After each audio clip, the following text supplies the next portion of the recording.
Hello, hi everyone. Welcome back to Semicon Technolabs YouTube live presentation. So today's topic is synopsis design constraints. So let's try to understand more about the synopsis design constraints, which is also called as SDC file, right? I mean, initially we will get the timing constraints from the RTL team, right? And then these timing constraints will be consisting of the clock definitions. It can be create clock, it can be create generated clock, right? All the different type of clock definitions and number of clocks which we need to put in our design, right? All those information will be coming from the RTL team, right? Along with that, in the tickle file of the timing constraints, right, which is given by the RTL team to the synthesis team. So in this tickle file, they will also mention about the timing exceptions, right? It can be false path, multi-cycle path, min and max delay, etc. So with the clock definitions and with the timing exceptions that are defined in the tickle format timing constraints file coming from the RTL team, we will begin our synthesis. Okay. In synthesis, we will be adding design margins. It can be uncertainty, it can be derates. We will also be doing the budgeting, which is nothing but set input delay and set output delay for the interface timing closure, right? And also we will be adding the DRCs, that is max tran, max cap, max fan out. Okay. Finally, the outcome of the synthesis will be containing all these additional constraints which were added in the synthesis along with the original tickle format timing constraints given by the RTL team. Okay.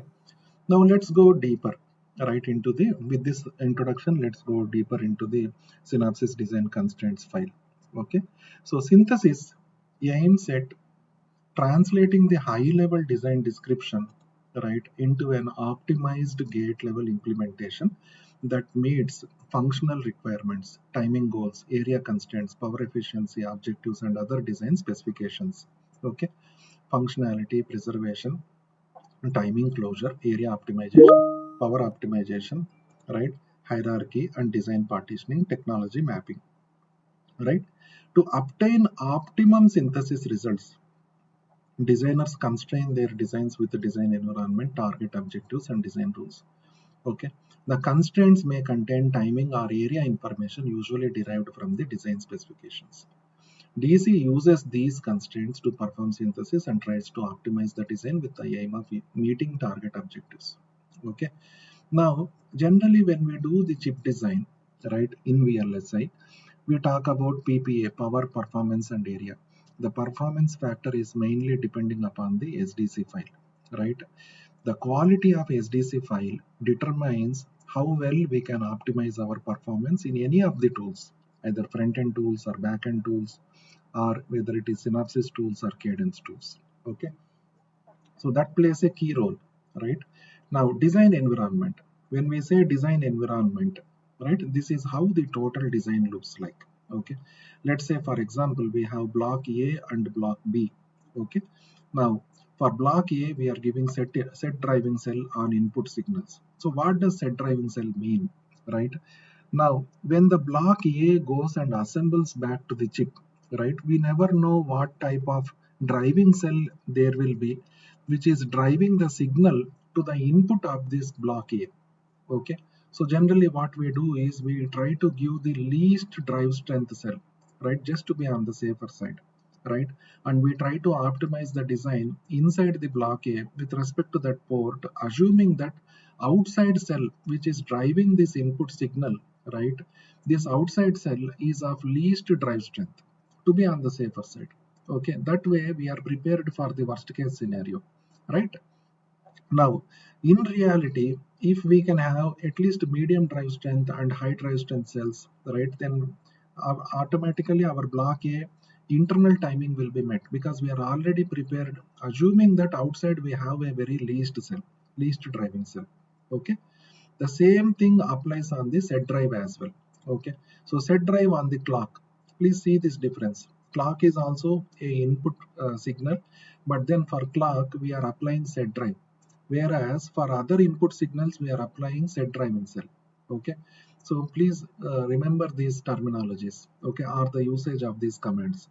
For all the input signals excluding clock, we have to use set driving cell. For all the clock signals, which are again part of input signals only, but then only for clock input signals, we have to use the command set drive. So don't use set drive for the normal input signals. Don't use set driving cell for the clock signals. So please be careful here in defining the constraints. Now, the set drive also does the same operation like set driving cell. Only thing is here directly we are providing the value of the input transition. Okay, but then here we are providing the reference cell, and from the library, PVT library, that reference cell characteristics are picked up in order to provide the characteristics here at the input signals. Okay, and then we also define even the load as well on the inputs. Okay, just to make sure that, because block A, once it is assembled, we need to make sure that the input ports logic is prepared well. That is where you have set drive, set driving cell, and set load. Okay, now set load, we again put it on the outputs, right? Here we try to put the maximum load, because we never know once the block B or block A go and assemble in the chip level, how much will be the load outside that needs to be driven by these blocks inside. Okay, so that way the outside ports, right, I mean set load, we try to make it as maximum. Okay, the maximum load we try to put outside. Okay, and then set wire load for each block including top level, set load on inputs. Okay, so set wire load, right? So for wire load, we are defining wire load for each block including top level. The wire load is nothing but when we don't have real parasitics, right, present in the design, when we are working on the virtual nets.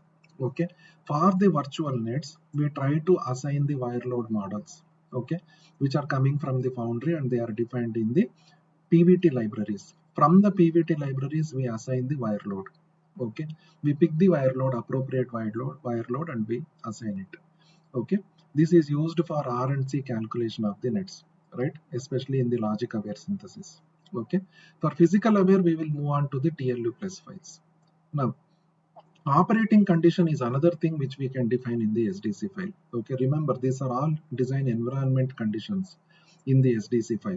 When somebody says, can you please look into design environment conditions in the SDC file, these are the main things which we have to look into with respect to design environment in the SDC file. Okay, now operating condition means PVT conditions, right? What type of PVT library you want to use, that is operating conditions. Okay, similarly DRCs, even though we have max capacitance, max transition, max fan out defined in the library, we still need to define in the SDC file. The reason being, we want to optimize these DRCs pessimistically, so that load on the cells will be as less as possible. If the load on the cells are as less as possible, automatically the cell delays will come down. When the cell delays will come down, especially the data path cell delays, when they come down, right, because these are defined with respect to data path primarily. Now when they come down, automatically the more number of cells can be added in the data path. Okay, the levels of logic can be increased in the data path. So that is where you have possibility of increasing the number of levels in the given clock period. Okay, we'll discuss more when we arrive at the topic of slack calculation, where like we have data arrival time and data required time equations coming in.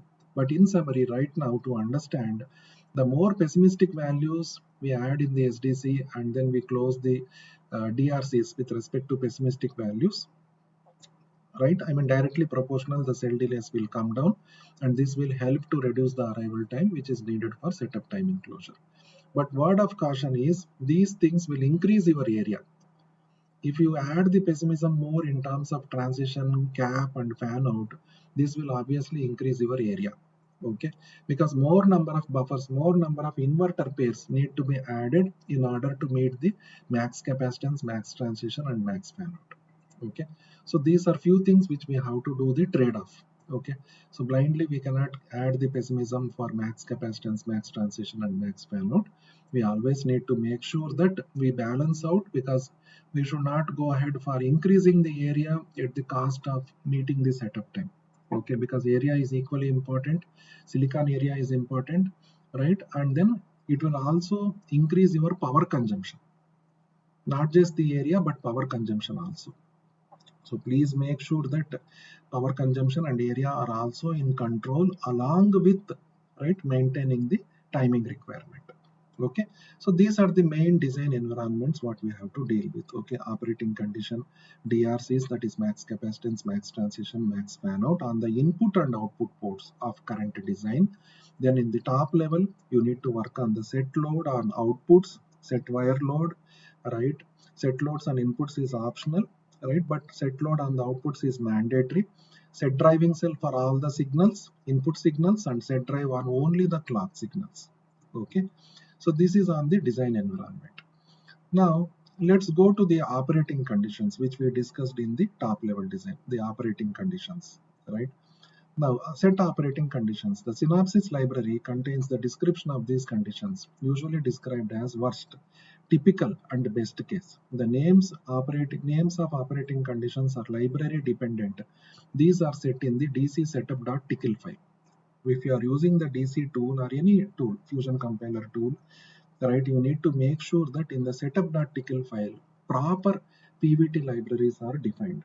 Okay, so if in case you have any doubt while running the tool, like whether my PVT libraries are proper or not, then go to the setup file. Okay, it can be in Synopsys tools or it can be in Cadence tools. Okay, just go to the setup files, and in the setup files, please recheck which PVT libraries, right?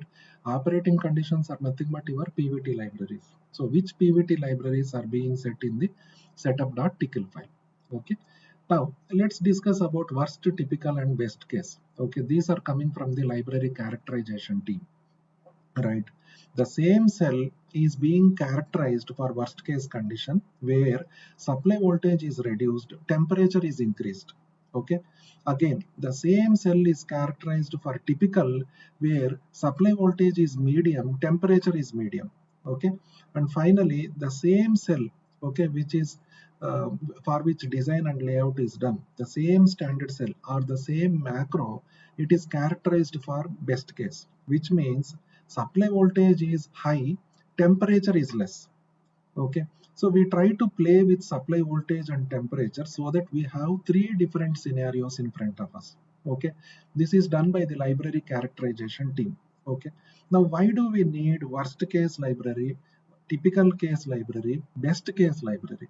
The reason being, worst case library, if you take up the worst case library, right, in the worst case library, when you decrease the supply voltage, increase the temperature, okay, in that case what happens is automatically, right, your cell delays will increase because your supply voltage is reduced and temperature is increased.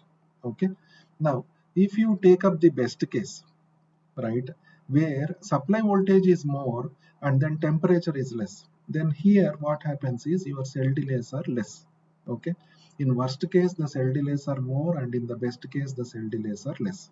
Okay, typical is something in between where it is neither high nor low, the cell delays are neither high nor low. Okay, so in this way we create three different type of operating conditions, okay, which are needed for our calculations in terms of timing, and similarly for the chip operation, because ideally we need our chip to operate in the temperature range of minus 40 to plus 125 degrees centigrade. Okay, so our chip which is going into the product, it should be able to operate anywhere in this temperature minus 40 to plus 125 degrees centigrade.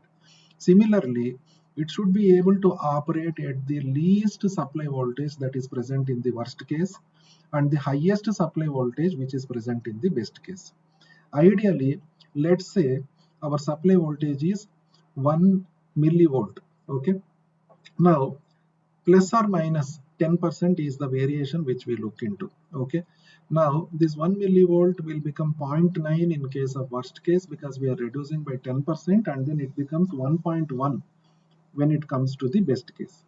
Okay, so minus 10% of typical supply voltage is your worst case supply voltage, plus 10% of your typical supply voltage will be your best case supply voltage. Okay, so this is how worst, typical, and best supply voltages are determined. Okay, now once we have these three different type of operating conditions which you can define in your design environment, which is nothing but your SDC file. Okay. Now here what happens is, in the set operating conditions, when you define the supply voltage, automatically, okay, this particular operating condition will be applied for the timing analysis, right?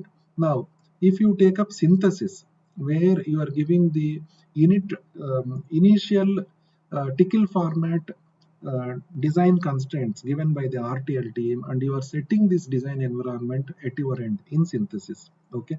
Because set driving cell, set drive, set load, set wire load, set max capacitance, max transition, max fan out, and operating conditions, these are not given by the RTL team in their tickle format of constraints. This has to be set by the synthesis team. And when they are setting this, okay, that time you have to be careful in choosing the operating condition, because in synthesis our primary goal is to optimize the setup time. Okay, when you are optimizing the setup time, that time you need to make sure that the setup time is well optimized using the proper operating condition. Now, what is the proper operating condition? The proper operating condition is worst case. Okay, because in setup you need to make sure that data arrival time is having the worst case delays. That is nothing but data arrival time cell delays should be more, so the data arrival time increases, and the tool tries to optimize this data arrival time so that the arrival time can come down and it meets the setup requirement, because setup equation is data arrival time should be less than the data required time. So we need to create the opposite worst case scenario. How you can create the opposite worst case scenario? By using the worst case operating libraries. Okay, by using the worst case conditions. Okay, but then as you move on into the physical design flow, then you can either switch over to the typical, or you can go to the best case for hold optimization, because in hold optimization you need your arrival time to be more compared to your required time, and when you need arrival time to be more, that time you need cells to have more delay. And how we can create a completely opposite scenario? By using this best case operating condition. Right now, using the best case operating condition, you are trying to minimize the cell delays with the minimum cell delays what we have. Okay, if you can create a worst case scenario where you are still able to meet the hold time with these minimum cell delays, right, then obviously with more cell delays in the data arrival time you can easily meet the hold time. That is why the best operating condition is applied for the hold timing analysis, worst operating condition is applied for the setup analysis, and typical it is in between, so you can use it for both setup and hold optimization.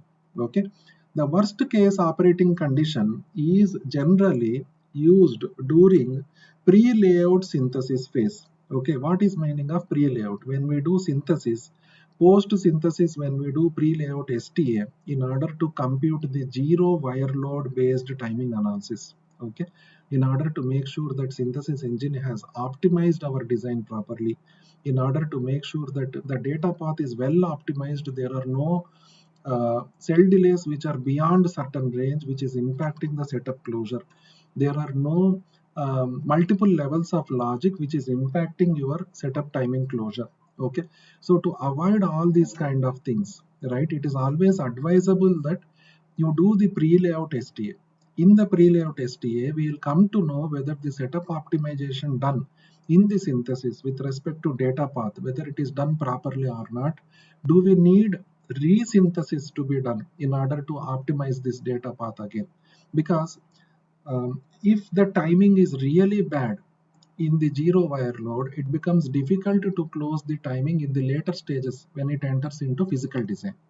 So that is the reason we have to identify whether the netlist is optimized well and is ready to be consumed by the physical design team. Okay, that is the advantage of doing the pre-layout STA. Okay, just before entering into PNR, thereby optimizing the design for maximum setup time. Okay, the best case condition is commonly used to fix the hold time violations. Okay, as we discussed, right? I mean, best case, since the supply voltage is more and the temperature is less. Okay, in both the scenarios, the cell delays will come down. Okay, when the supply voltage is more, automatically it is getting more current, the cells are getting more current, and obviously it will come down, the cell delays will come down, and even the temperature is less, so there is no chance that cell delays will increase. Okay, and that's why we use this scenario to fix the hold violations, because we are creating a pessimistic scenario for tool to optimize and clean the hold time. Okay, now, how do we set this best case or worst case in the SDC files? Okay, these are the commands. Okay, set operating conditions, and you need to give the name of the operating conditions. Okay, set operating conditions -min is best, -max is worst. Okay, so these are the design environment related SDC timing constraints which we use to define the operating conditions in the SDC file. Okay. Now, set wire load model. This is another thing which we discussed during the design environment. Okay, what are wire load models? To provide estimated statistical wire load information to DC, or it can be genus also. If you are using cadence synthesis tool, then it is genus. If you are using synopsis synthesis tool, then it is DC or DC topo, DC graphical, and nowadays we are using fusion compiler, which is a single graph based tool, and this single graph based tool can handle both synthesis and PNR at the same time. Okay, so we don't have to switch between synthesis tool to the PNR tool. We don't have to dump out the synthesis outputs, again read those synthesis outputs as inputs in the PNR tool. We don't have to do that. All those things are eliminated by using the single graph based tool. Now, what does single graph based tool mean? Which means Fusion Compiler is a single graph based tool where Fusion Compiler can read your RTL, it can do synthesis, it can dump out the netlist and all. The same engine, again, it will continue forward for physical design as well. Okay, there is no need again to read the inputs, because the same tool, same engine will continue all the way till your GDS2 is dumped. So from RTL as input all the way till GDS2 as output, everything in between, whether it is synthesis, whether it is DFT, whether it is physical design, everything can be done inside Fusion Compiler tool. Okay, that is why it is called a single graph based tool. Okay, now whichever tool you are using, if at all there are no real nets that are present, which means you don't have the physical libraries like TLU plus file, QRC files, okay, for doing the extraction of the nets, okay, then in all those cases you can depend upon wire load information that is provided in the PVT library by the foundry. So what foundry does is, based on the fan out of the nets, right, based on the previous chips fabricated, it will provide a rough R and C values which can be used to model the net delays in the path delay, right? Now, in a path, if you look at the timing path, right, in the timing path, we have two main components. One, right, you have cell delays, right? Another, you want to have net delays. So cell delays plus net delays equal to path delay. Okay, cell delay plus net delay equal to path delay. Now cell delay, you are getting it from the PVT libraries, that is nothing but operating conditions. Okay, net delays, you are getting it from the RC corners. Okay, net delays are coming from the RC corners. Okay, now RC corners can be TLU plus files or it can be QRC files. Okay, now these net delays, if at all there are no physical libraries available, okay, if at all there are no physical libraries, then in that case these net delays, okay, have to be modeled using wire load information. Let's say you are doing logic aware synthesis. In the logic aware synthesis, you need to make sure that the net delays are modeled using wire load information, okay, which is nothing but as a function of loading based on the fan out, based on the load. The wire load information can be used to model the net delays. Okay, number of wire load models are present in the Synopsys technology library. Okay, different wire load models are present in the Synopsys technology library. Even in the Cadence technology library also, wire load models are present. Okay, These wire load models each are representing a particular size block. Okay, if your block is small, if your block is medium, if your block is big, accordingly you need to choose the wire load model. Okay, there are again different types: top, enclosed, and segmented. Okay, it is usually preferred to go with the top wire load model because top is again containing internally enclosed, right, enclosed and segmented wire load models. So since top is equal to segmented plus enclosed wire load models, it is recommended to choose top. Okay, but nevertheless, based on your design requirement, based on the size of the block, we can choose the wire load model. Now, wire load model, set wire load model is again the design environment. Okay, one of the design environment that is coming up in your SDC file. These design environments we are creating in the synthesis script. Okay, these are not coming from the timing constraints given in tickle format from the RTL team. Please remember this. Okay, the timing constraints from RTL team are very basic. They contain only the clock definitions.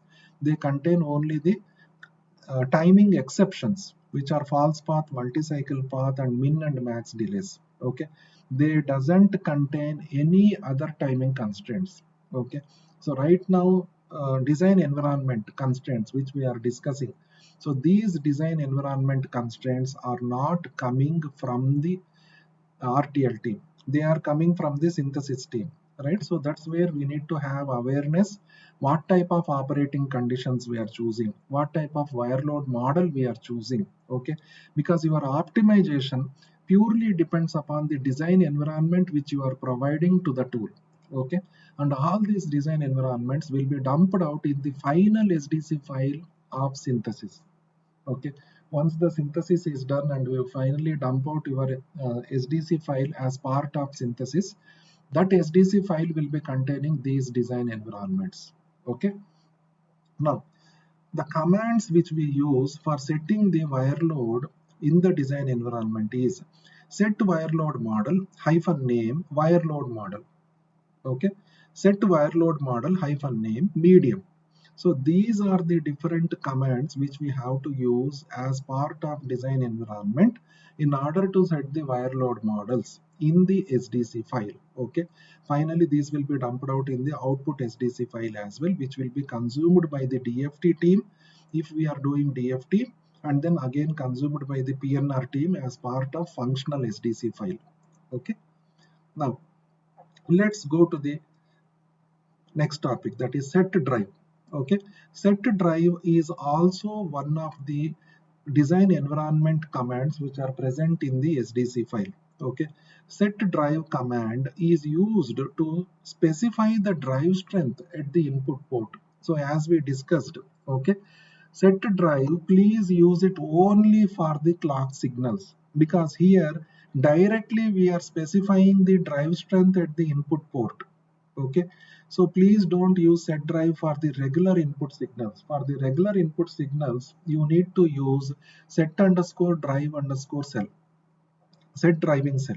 Okay, so set drive command is to be used only for specifying the drive strength at the input port. It is typically used to model the external drive resistance to the ports of the block or chip. Okay, the value of 0 signifies highest drive strength and is commonly utilized for clock ports. Please remember this. Okay, when you use this command set underscore drive 0 and you are giving the set drive high drive strength to the clock signal, you can also give it for the reset signal, but then for clock signal mainly, when you say 0, it means you are specifying highest drive strength. See, drive strength is nothing but for a particular cell, you have X2, X4, X8, X12, X16, right? X24, X32, right? Multiplication factor, which means the cell can handle those many fanouts, right? That is the understanding. Now for clock, definitely on the outside of the block, when we look at here in this image, right, when the outside of the block, okay, this is your clock divider logic, this is your top level. From outside you are getting the clock, Definitely for clock, we need to have a high drive strength cell that is sending this clock signal to the clock divider logic. We cannot have a low drive strength cell outside sitting and then it is sending the clock signal to the clock divider logic. So it is a mandatory thing that for clock, we cannot risk ourselves and we need a high drive strength cell. Complete high drive strength cell, not the medium drive strength also. The highest level drive strength that is available in the PVT library, that cell has to be sitting outside and that cell has to send the clock signal to the input port of the clock divider logic that is present in the top level. Okay, but that is not the case for other input signals. For other input signals, we are assuming that least drive strength cell is sitting outside so that we can prepare ourselves inside in the block A. Okay, but for clock signal, that is not the case, it is opposite. So in the clock signal, we need to make sure that, right, the high drive strength cell is sitting here and this high drive strength cell is driving the clock signal to the input port of the clock divider logic. Okay, that is how it goes.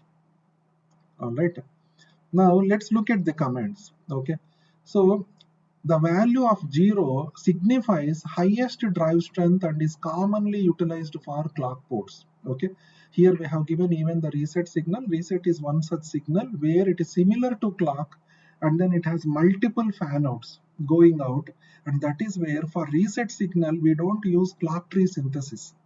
Okay, in the physical design world we use high fan out net synthesis, where in the placement stage of physical design we optimize this reset signal, right, and then we do high fan out net synthesis, which means using the normal buffers and normal inverter pairs we have to optimize this reset signal.